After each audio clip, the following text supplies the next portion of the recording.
To the Prime Minister, does he stand by, I better make sure I get the wording right, does he stand by all of his government's statements and actions?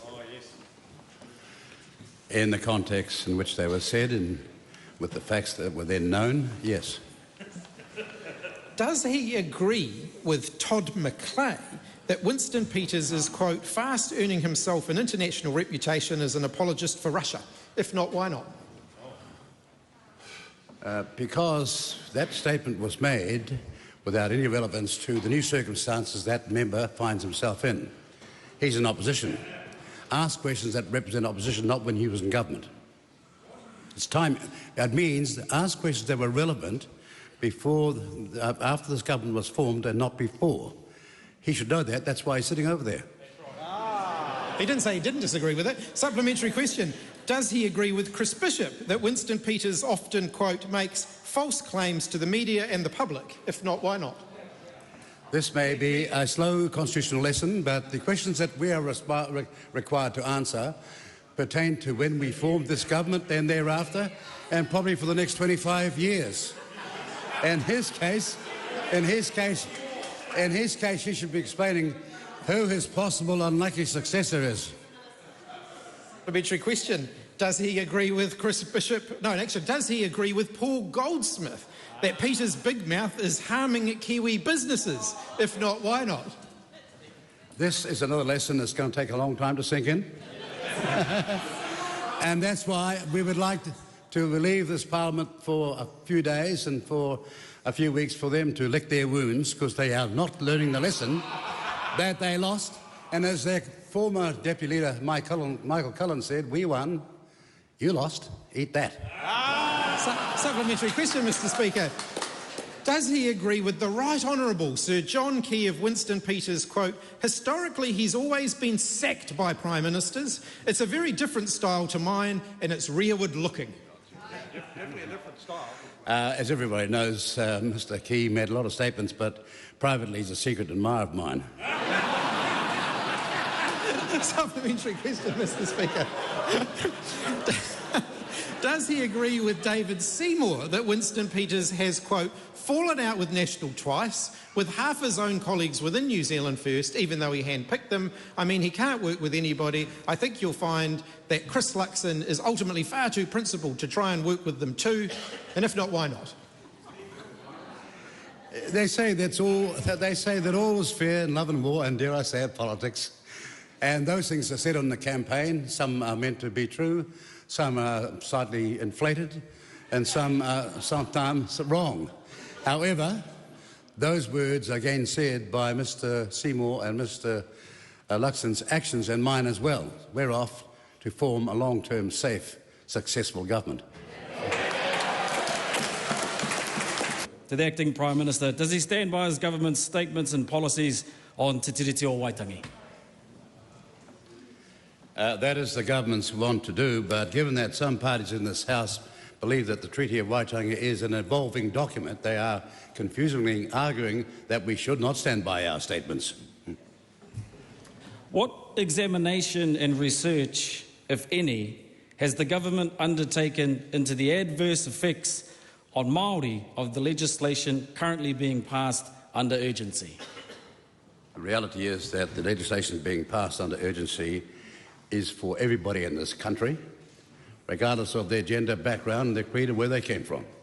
We treat people all the same and don't have special treatment based on ancestry, which some in this House prefer. Has the government applied any tiriti-based analysis on the policies currently being heard under urgency? If not, why not? The treaty-based analysis which this government prefers was written 101 years ago by a Maori who got his law degree in the record time in this country in just 2 years flat. His name was Apranangata. That's our authority. What's yours? How can he think it's appropriate to deliberately exclude the tiriti partner in the deliberation of legislation that will have a profound impact on the lives and well-being of whānau, tamariki, and even the mokopuna of the South?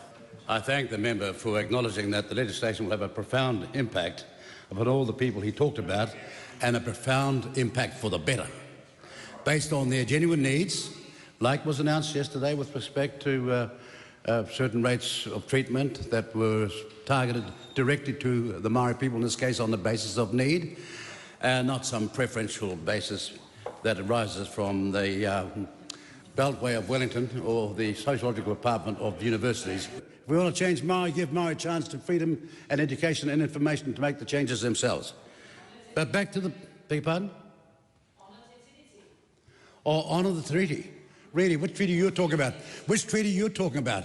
Are you talking about the one that you are writing every day because you don't know anything about the history of this country? Or the one that great, oh, not more than me, no, you weren't. Excuse me, I was there a long time before you were. Right there with, no, right there with Whena Cooper when you weren't.